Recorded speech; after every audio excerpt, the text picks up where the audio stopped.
지금 이 순간에도 중국은 대만을 향한 미사일을 준비하고 있습니다. 시진핑은 지난 10년간 수천억 달러를 쏟아부으며 세계 최대 규모의 해군을 건설했고 핵무기 500여 발을 보유했으며 203만 명이 넘는 현역 병력을 갖췄죠. 그리고 중국의 전략적 목표는 태평양을 장악해서 미국 본토까지 위협할 수 있는 위치를 확보하려는 계산으로 보입니다. 하지만 이 계획이 실제로 실행된다면 과연 어떤 일이 벌어질까요? 미국과 중국 두 거대 강국이 충돌하는 순간부터 전쟁이 끝나는 그 순간까지의 이야기를 지금부터 시간 순서대로 낱낱이 파헤쳐 보겠습니다.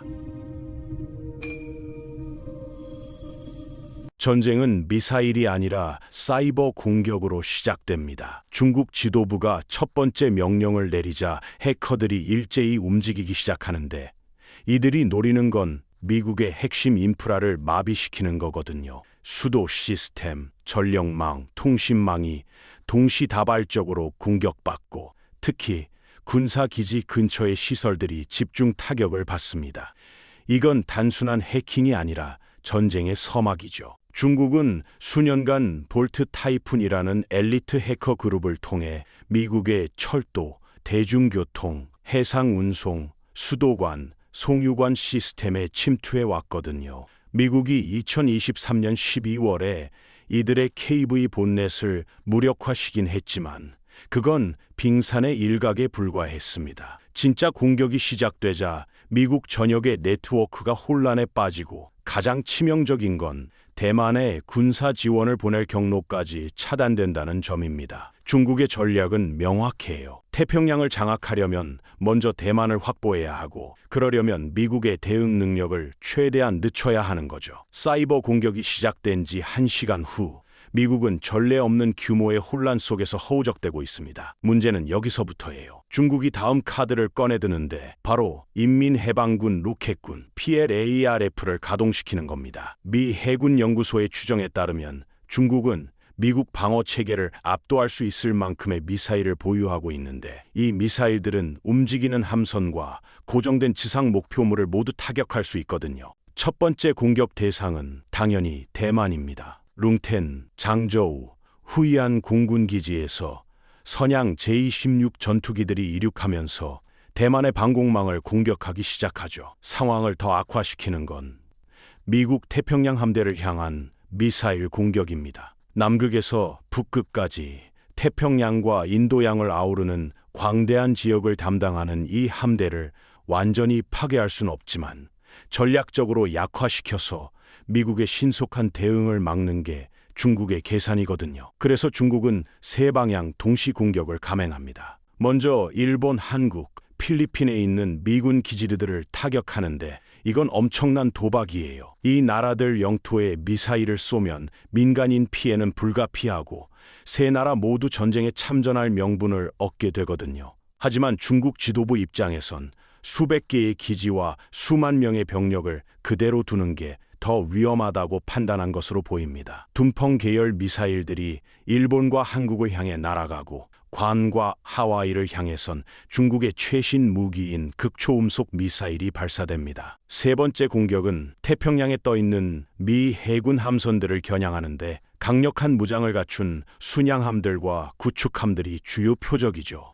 모두 격침시킬 수는 없겠지만 최대한 많이 파괴해야 대만 침공과 이후 미국 본토로 가는 길이 열리는 겁니다. 하지만 중국의 미사일들이 아무런 방해 없이 날아가진 못합니다. 사이버 공격이 미국을 혼란에 빠뜨렸어도 미사일 방어 시스템까지 무력화시키진 못했거든요. 우주군이 관리하는 위성들이 중국의 미사일 발사를 즉시 감지했고 조 바이든 대통령은 방어 체계를 가동시킬 시간을 벌었습니다. 알래스카와 캘리포니아에 배치된 지상 기반 요격 시스템들이 하와이를 향하는 미사일들을 막는 주요 방어선이 되는 거죠. 하지만 여기서 큰 문제가 하나 생깁니다. 만약 이 미사일들 중 일부가 핵탄두를 장착했다면 어떻게 할 건가요? 바이든은 참모들과 긴급 회의를 하는데 그들의 결론은 핵 공격 가능성이 낮다는 겁니다. 위성 데이터를 보면 미사일들이 태평양 기지와 하와이를 향하고 있지 워싱턴이나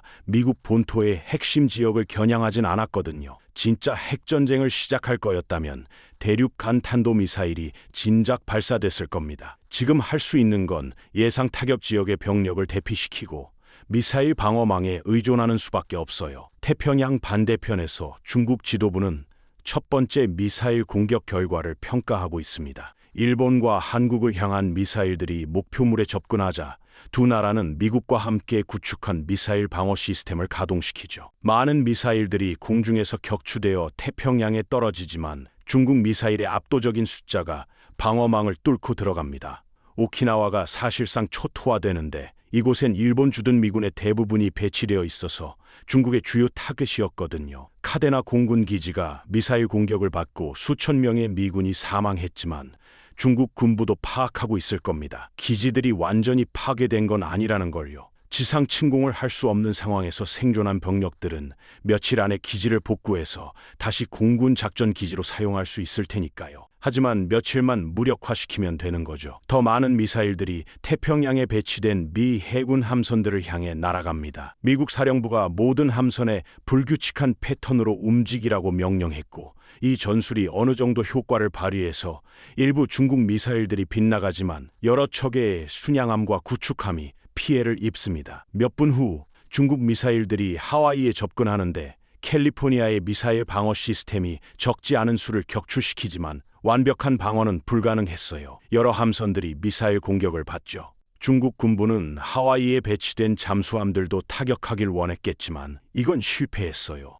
잠수함 승무원들은 명령을 받고 물속으로 잠수해서 미사일 공격으로부터 안전하게 대기하고 있었거든요. 전쟁 초반 몇 시간이 지난 시점에서 중국은 보유 미사일의 상당량을 소진했습니다. 아시아의 미군 기지들에 막대한 피해를 입혔지만 대신 일본과 한국을 전쟁에 끌어들이는 대가를 치렀죠. 미국 태평양 함대는 심각하게 약화됐고 사이버 공격도 미국의 대응 속도를 늦추는 데 효과가 있었어요. 중국 입장에선 초기 목표는 일정 부분 달성한 셈입니다. 이틀째가 되자 중국은 대만에 집중할 수 있게 됐습니다. 하루 종일 단거리 미사일로 대만을 폭격했는데 대만 주변 작은 섬들을 포함해 여러 목표물을 파괴하는 데 성공했지만 대만의 패트리어트 방공 시스템과 자체 개발한 탱궁 미사일 방어 시스템의 강력한 저항에 부딪혔거든요. 그래도 공격은 곧 멈춰야 합니다. 지상군을 투입해야 하는데 자기 군대를 미사일로 공격할 수는 없으니까요. 24시간 동안 집중 공격을 퍼부은 후 중국 지도부는 피해 상황을 평가합니다. 미국 해외 기지와 본토 공격이 미 해군의 대만 해협 도착을 지연시킬 거고 대만에 발사한 미사일들이 해군 방어력을 상당히 약화시켰으며 공군 기지의 전투기들이 대만 공군을 견제하고 있죠. 병력을 상륙시킬 여건이 조성된 것처럼 보이지만 여기서 예상치 못한 변수가 나타납니다. 상륙 가능한 지점이 너무 제한적이거든요. 이건 부분적으로 대만 총통 차이 잉원의 준비 덕분입니다. 그녀는 중국의 공격을 몇 달 전부터 예상하고 준비해왔는데 특히 중국이 대만 해협에서 군사훈련을 강화하면서 더욱 확신했거든요. 미사일 공격이 시작되자마자 차이는 섬 양쪽의 방어 진지에 명령을 내렸습니다. 동쪽은 광범위한 절벽지대로 되어 있어서 중국이 해군으로 봉쇄는 할 수 있어도 전면 침공은 현실적으로 어려울 거라고 판단했죠. 그래도 혹시 모르니 병력을 배치해서 가파른 절벽을 올라오는 중국군에 대비하게 했고 필요하면 절벽을 관통하는 도로들을 폭파하라는 명령도 내렸습니다. 차이의 주요 초점은 대만 서쪽 해안이에요. 중국과 가장 가까운 이곳이 침공의 주요 진입로가 될 테니까요. 서쪽 해안의 주요 항구와 항만에 최고 경계령을 내렸고 중국군이 접근하면 항구를 파괴하라는 명령도 준비했습니다. 중국이 섬에 해군 기지를 건설하는 걸 절대 허용할 수 없거든요. 그리고 대만의 해변들은 모두 철조망과 방어시설로 중무장되어 있어서 상륙에 성공한 중국군이 타이베이로 가는 도로에 도달하려면 온갖 장애물을 뚫어야 합니다. 대부분의 해변으로 이어지는 바다는 얕아서 중국이 대규모 병력을 한 번에 상륙시킬 수 없어요. 대부분을 수송한 후 작은 배로 나눠서 보내야 하는데 그 과정에서 대만의 미사일 공격에 노출되는 거죠. 게다가 바다엔 천의 기뢰가 깔려 있고 해변엔 대전차 장애물이 설치되어 있어서 중국 탱크가 진격할 수 없습니다. 최악의 경우 차이는 서쪽에서 타이베이로 이어지는 도로들을 폭파해서 중국군이 험난한 지형을 통과해야만 수도에 도달할 수 있게 만들 수 있어요. 차이잉원의 전략은 명확합니다. 이 전쟁을 소모전으로 만드는 거죠. 그리고 이건 중국 전략에선 치명적인 변수예요. 사흘째 되는 날, 미국은 중국의 초기 공세에 대응할 준비를 거의 마쳤습니다. 하지만 그 전에 바이든은 외교 채널을 통해 중국 전략의 핵심 약점을 공략하기 시작하죠. 중국의 가장 큰 약점 중 하나는 경제적 취약성인데 중국의 크입에 의존해서 막대한 금액을 해외에서 물건을 사오는 데 쓰거든요. 바이든은 지난 사흘 동안 중국에 대한 강력한 제재를 준비했고 미국의 동맹 네트워크가 빛을 발하기 시작합니다. 중국은 이제 미국뿐만 아니라 유럽 무역 파트너들로부터도 차단되는데 주요 국가들이 중국과의 거래를 중단하기로 동의해서 사실상 무역 봉쇄가 형성되는 거예요. 이 봉쇄는 석유까지 확대됩니다. 중국은 경제가 멈출 수밖에 없는 수준의 석유 의존도를 갖고 있는데 상당량이 러시아에서 오지만 나머지 대부분은 사우디아라비아 같은 미국 동맹국들에서 오거든요. 외교적 압력과 중국 확장에 대한 다른 아시아 국가들의 우려를 활용해서 바이든은 중국으로 가는 대부분의 석유를 차단하는 데 성공합니다. 러시아가 여전히 공급하긴 하지만 미국 제재로 생긴 엄청난 부족분을 메우진 못하고 푸틴도 우크라이나 전쟁 때문에 자국의 다른 나라들과의 무역을 위험에 빠뜨릴 수 없거든요. 중국 지도부가 충분히 계산하지 못한 변수였어요. 이제 중국은 카운트다운에 직면했습니다. 몇 달 안에 미국을 패배시켜야 해요. 그렇지 않으면 자원이 고갈되어 사실상 전쟁 지속이 불가능해지는 거죠. 나흘째 제재가 실행되고 무역로가 차단되는 과정에서 바이든은 NATO 동맹국들과 대화를 시작합니다. 중국이 하와이를 공격해서 미국 본토를 직접 타격했고 해외 미군 기지들도 공격했으니 이 모든 게 미국에 대한 공격으로 간주되거든요. 이 모든 상황이 바이든에게 유리한 이유는 NATO 헌장 5조 때문입니다. 이 조항에 따르면 NATO 회원국이 무력 공격을 받으면 모든 회원국이 자신에 대한 공격으로 간주한다는 거예요. 간단히 말해서 중국의 미국 공격으로 유럽 대부분이 전이 참여할 명분을 얻게 된 겁니다. 바이든은 중국 미사일을 감지한 순간부터 NATO 회원국들과 협력해왔고 이제 수십 개국의 힘과 미국 방어력의 잔존 전력을 활용할 수 있게 됐습니다. 반격의 초점은 명확해요. 대만 해협이죠. 중국은 미사일 공격으로 대만을 점령하는 데 실패했고 이제 대만 해변에 상륙하려는 시도마다 매일 수천 명의 병력을 잃는 장기전에 직면했거든요. 설사 압도적인 병력으로 대만의 해안 방어를 뚫는다 해도 중국군은 타이베이의 모든 거리를 두고 시가전을 벌여야 합니다. 중국 지도부가 예상한 시나리오는 아니었을 거예요. 그리고 이 소모전은 미국과 동맹국들이 준비하고 공격할 시간을 주는 겁니다. 전략은 미국의 해군 자원을 NATO 동맹국들 그리고 한국, 일본, 호주의 해군과 결합하는 거예요. 호주도 반격의 중심이 되는데 중국이 호주에 있는 미군 기지를 파괴하는 걸 소홀히 했거든요. 미국은 항공모함 대부분을 포함한 함대를 대만 해협으로 보내고 영국의 항공모함도 함께하며 캐나다도 호위함 절반을 미국 편에 보내고 일본은 구축함 대부분을 파견합니다. 한국은 망설이는데 미국을 지원하고 싶긴 하지만 북한을 경계해야 하거든요. 중국의 공격을 기회로 삼아 북한이 남한과 전쟁을 시작할 수 있어서 한국이 지금 해군이나 공군 자원을 미국에 보내면 자국이 위험에 노출되는 거예요. 바이든은 이걸 이해하고 한국의 역할을 북한 감시로 정해서 분쟁에 개입하지 못하게 막는 걸로 합니다. 이제 미국은 해상과 공중에서 중국과 싸울 수 있는 연합군을 갖췄어요. 함대가 출항합니다.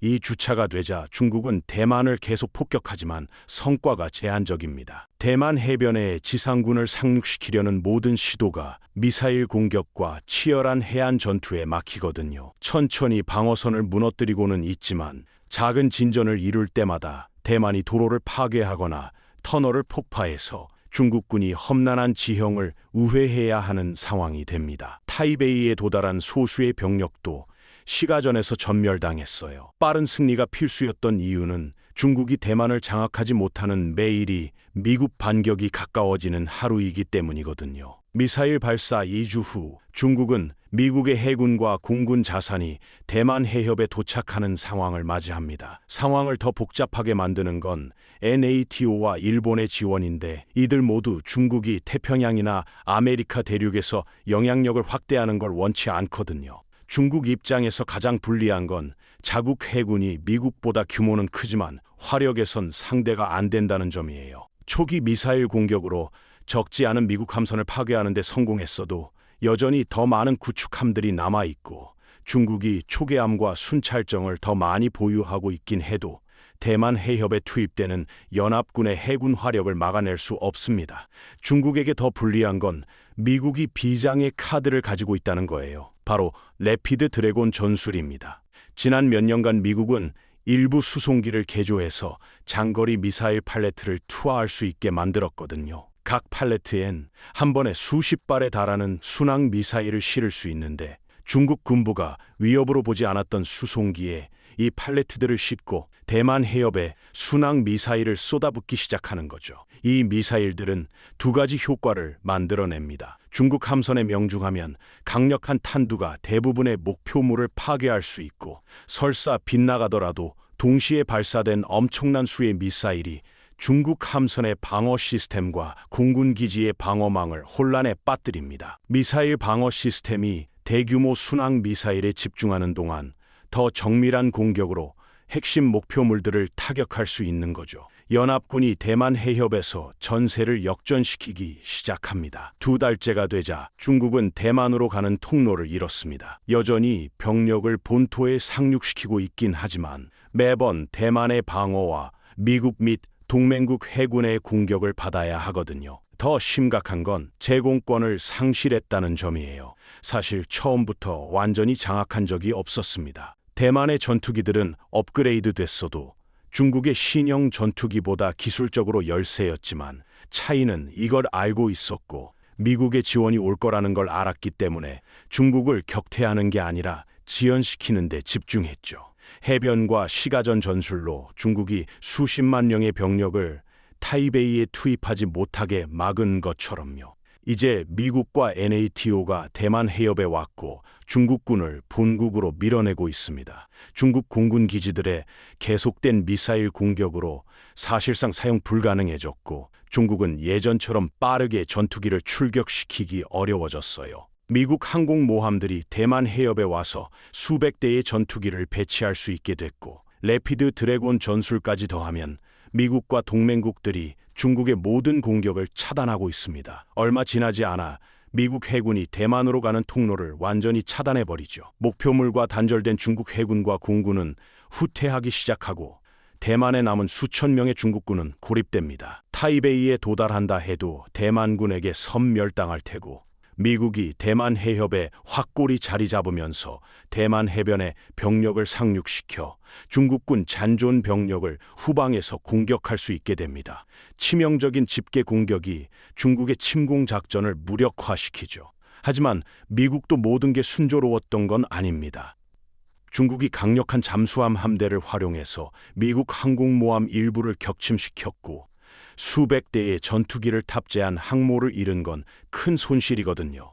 하지만 미국 잠수함도 똑같이 치명적입니다. 중국보다 잠수함 수는 적지만 승무원들이 더 잘 훈련되어 있고 공격할 목표도 더 명확해요.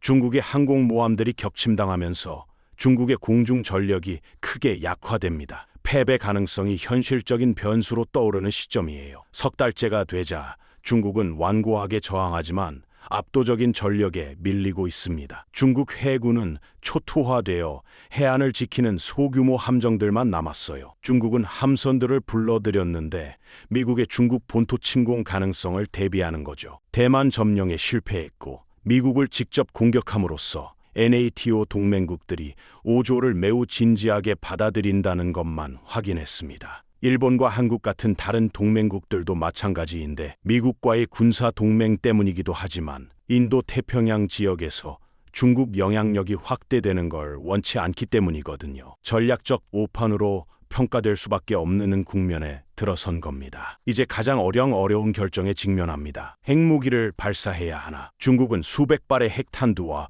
미국 본토까지 도달할 수 있는 대륙 간도 미사일을 보유하고 있거든요. 하지만 중국 지도부는 신중하게 재고합니다. 미국의 핵무기를 발사하면 똑같이 보복받을 게 분명하고 미국의 잠수함과 폭격기가 중국 전역에 핵폭탄을 투하할 수 있어요. 게다가 베이징 내부의 정치적 압력도 심각한 수준입니다. 중국 공산당 고위 간부들 사이에서 전쟁 결정에 대한 불만이 커지고 있거든요. 경제 제재로 중국 국민들의 삶이 급격히 악화되면서 곳곳에서 불만의 목소리가 나오고 수만 명의 사상자 소식이 전해지면서 전쟁 지속에 대한 회의론이 퍼지고 있어요. 핵무기를 사용한다면 그건 중국의 완전한 파멸을 의미할 뿐만 아니라 중국 지도부의 정치적 입지도 완전히 무너지는 거죠. 결국 중국은 항복 협상을 시작할 수밖에 없습니다. 중국 군대가 미국 단독으로는 강력한 상대였지만 이렇게 강력한 연합 전선을 상대로는